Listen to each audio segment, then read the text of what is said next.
Hello, everybody. Artish and Finesse with you on Thursday night post-game. The Penguins just crushed Tampa 6-3. We'd like to welcome in to talk about it from the Sporting News, Sean Gentille. Welcome, Sean. Guys, how you doing? Thanks for being here. So, guys, I feel like tonight was the first time we saw really the new set of balls on this Penguins team. They look like they're going to be a real nasty team to play against going forward. Yeah, for me, it was like the biggest thing is that Brendan Morrow spent the whole game just getting inside the goalie's head. Like, he was just talking shit on Ben Bishop the whole game. And at one point knocked his glove off, causing Bishop to come after him. And, like, that's the kind of stuff where as long as you're not getting a penalty, I think that's the kind of stuff that can really disrupt the team in the playoffs. And we were missing that last year because we weren't doing it at all or we were doing it and taking stupid penalties. How good was Yukio, by the way? I mean, it's a small sample size, and you can say it's been 4 games or whatever, but he looks like he's a real piece. I mean, who knows what happens once Sid comes back? You can't get rid of him at this point, right? No, well, Sean, this is what we actually started writing about this the other day because you sort of started to see the writing on the wall, and now after tonight when he had 3 points, it's even more clear, but. When Sid comes back and you have Sid, Malkin, Sutter, and Jokinen healthy, how do you not have Jokinen on as the third line center and possibly bump Sutter down to the fourth line? Because Jokinen's deserving of as much ice time as you can give him, at least in the small sample size, and Sutter hasn't done anything in like 15 games. Invisible man. Can you imagine that though? Brandon Sutter, fourth line center. I think the good thing about Jokinen is he's versatile. I mean, you don't have to necessarily keep him at center. You can play him over on whatever if you want to screw with things that way. So no, it's a nice problem to have. And I mean, my God, he scored on 3 of his 4 shots. I think with the Penguins at this point, and he's done other stuff too. He's got the shootout mojo like a lot of the Finnish players do to sound like Paul Steigerwald there. But no, man, I mean it'll be interesting to see what happens. He certainly seems like he deserves more than just being a stopgap while Sid recovers. That's for sure. But as much as it seems like an embarrassment of riches, though, to have a guy like one of those 2 guys is pretty much going to be getting fourth line ice time in the playoffs, like that 10 to 12 minute range. Whether you call it the fourth line or not doesn't really matter. It's about how much ice time they get. And it seems like that's such a luxury to have, but you almost need that, I think, to win the cup. Like, the fourth line as it was at the beginning of the season was a disaster. Like, it's terrible. But now with one of these 2 guys getting and maybe Tyler Kennedy too, like 10 to 12 minutes, that's unbelievable. Yeah, the other factor that we have to keep in mind here, and I think Shiro has realized this, is it's sort of a fiction to think we can ever count on this team to be fully healthy. You need guys that can play up and down the lineup, so to speak, like Jokinen, where guys get hurt, and he'll step right into a top 6 role. And that's what we're seeing right now. It was unbelievable to me tonight. I mean, that's not a good team in Tampa right now, and they have a lot of scrubs playing for them. But to see how formidable that group was, that was essentially our B team out there. No Crosby, no Neal, and no Martin. Well, you have goal-scoring winger Tanner Glass emerging this game also. He's getting hot at the right time. Sean, were you like us rooting for Tanner Glass to go 0 for 48 this year and have no points? I remember I had this conversation with somebody recently. I remember it was 2003. It was when they were really, really bad. It was Fleury's rookie year, so that would have been 03, 04. And I was still in high school at the time, so we went to, probably 25 games or so throughout the course of the season.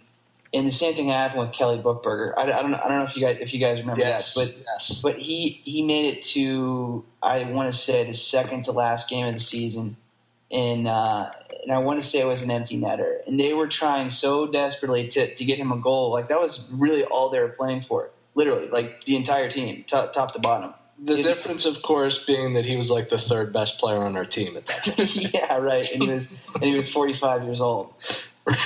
No, it would have been. Can you imagine that? You're a guy who's at least nominally gotten third line minutes on the team that has more goals than anybody in the league. You can't even run into a point until game 41 or whatever they're at right now. It would have been a feat of strength if you wouldn't have done it. But this may be shocking to you guys. I just pulled up Kelly Bookberger's stats. 2003-2004 was his last year in the league. It's shocking. I know. He did not play another game after that season. I know that's something that's hard to imagine. You don't want to run into a Tanner Glass who's heating up heading into the playoffs. That's for sure. Well, the funny thing is, though, before we move on from him, like, his numbers are not terrible for a fourth liner over the course of his career. Like, I think he had 10 or 11 or 12 goals or something last year. And yeah, he's a useful player, and he's certainly a guy, like you've seen over the last couple of years, where he can fight he can obviously fight. So, he's kind of the new breed of fighter, where you can at least, like I said, 42 game point drought aside or whatever, you should expect to get something out of him. So he's something of a useful player. I know Canucks fans are still holding a grudge because in 2011 he fanned on an open net in the finals. But no, I mean he is what he is. I think he does other things during the point drought that were at least somewhat useful. But my God, that's amazing. Yeah, we can only hope that we're not in a position where we're counting on him to bury one in the Stanley Cup Finals to push us forward. Let me ask you guys this question. Artistry, before you follow up, I looked at more Kelly Bookberger stats. And please tell us. Did some quick math. So he played 71 games that season, and he didn't get his first point until the 58th game of the season. It was an assist. It was an assist against Dallas. And then it wasn't until the second to last game of the season he scored a goal against Winnipeg. I think it was. That's remarkable. I want to say it was the home finale too. I'm not totally sure about that, but no, it was at Winnipeg. It wasn't. I guess it would have been Atlanta at that time. I guess. Yeah. Yeah. Okay. Well, there were games there towards the end where I remember one time in particular he was out there with an empty net. And, the guy was 100 years old at the time. But it was – I distinctly remember watching and just being like, this is bottom. This is it. This is as bad as it gets for this franchise whenever you have Kelly Bookberger just dragging his ass around with 45 seconds left trying to score. But if it wasn't for Kelly Bookberger getting all that ice time, we probably wouldn't have gotten Crosby and Malkin. So there's that. That's correct. Yeah, you never know. All right, here's my question.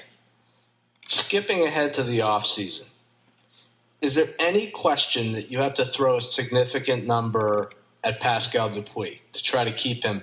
And if the answer is yes, what is that number? I mean, we've talked about how we got to make an effort to re-sign Letang and Malkin. Nobody has talked about Dupuis, but now, I mean, he's one of the best wingers in the league. Is there even an issue who the priority is among Dupuis, Morrow, and Iginla? That's a good question. I think out of those guys, because Dupuis does so much other stuff, his hands have been a running joke for forever, as you guys well know. But I mean, my God, the guy kills penalties. He still has top end speed. He's a really, really good complete player that does a lot of different things. So I think in a weird way, certainly more so than Morrow, Iginla's still Iginla. But Dupuis, someone could throw stupid money at Dupuis. I think he's a great player. And my God, he's got 2 consecutive 20-goal seasons, and one of them happened in 40 games. So I mean, the production's there, and he deserves to be rewarded in one way or another.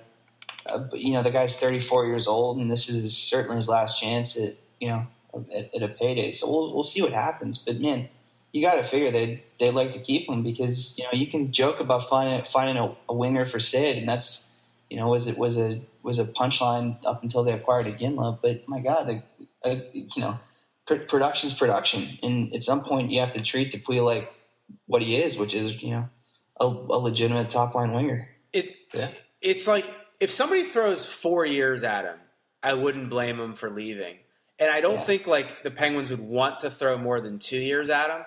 But it's almost worth going that third year, I think, to keep him. He's in such amazing shape. He's been very durable since he's been here. He's played, I'm looking now, 71, 81, 81, 82, and then every game this year. Like, he doesn't miss games. No. Right. And No, would you go 3 years, 10 million? Sure. 10 million? I think now they're in such a weird space because of Malkin and Letang, because Malkin's going to end up having a $10 million cap hit. Like, that's going to happen. You think for sure?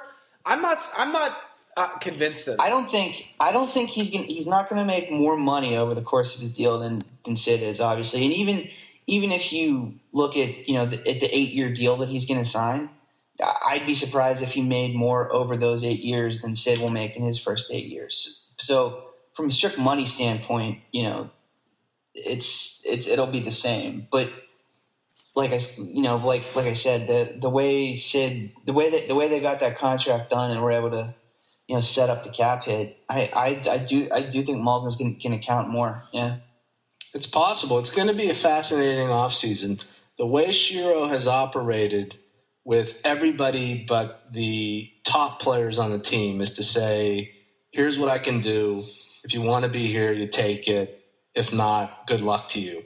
And the question is, who does he need to make that decision about this offseason? Because it's probably going to need to be, everybody but one guy. All indications are Malkin's the priority. He's going to get to sort of write his own ticket. But he might have to look at Letang and say, look, this is the best I can do for you. You're going to be able to get more. Yeah, I'm really concerned about that, though. I actually think there's a bigger chance of Letang coming back to bite you if you let him go than Malkin. Like I said, this is based on nothing but gut in the market, but I totally agree with you. I think, and then you take into account just generally how defensemen are overpaid in a way. You shouldn't say overpaid, but there's a premium put on 1A top pairing guys, like which Letang certainly is. I know you guys actually had a really good piece I remember about the validity of him as like a top power play guy, and that's I guess the jury's still out on that, but I mean Letang could make just stupid money, and there will be, like, whether it's you look around around the league at the teams that have money to burn in cap space to burn. You look at the Red Wings, how much money they still have off the books. If they want to make some Godfather offer to Letang or anybody else, they're going to be able to do it. And there will be a number, like you said, that Shiro says, like, Malkin's a priority, and then we got all these other guys on the books. Chris, here's, we can offer you $7 million a year or whatever it ends up being, and you're going to have to take it or leave it. And Letang unequivocally, if he stays with the Penguins, will leave money on the table. And right. that's sort of what whereas Malkin maybe won't. So that's kind of what you're looking at.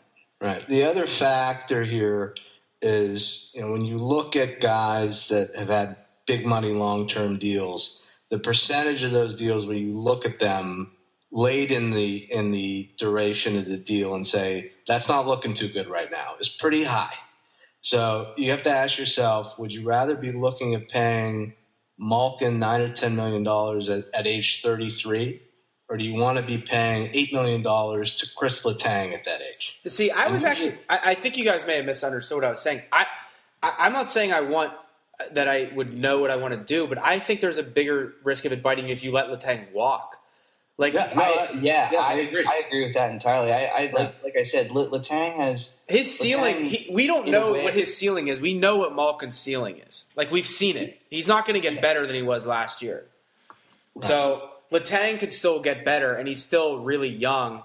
And defensemen can adjust their game, I think, in ways that are different than forwards that keep them viable for a longer time. Yeah, no, I totally agree with you. I think, like I said, Malkin, in a way, in one of you guys said it, that he can ride his ticket, and that's kind of what's going to happen.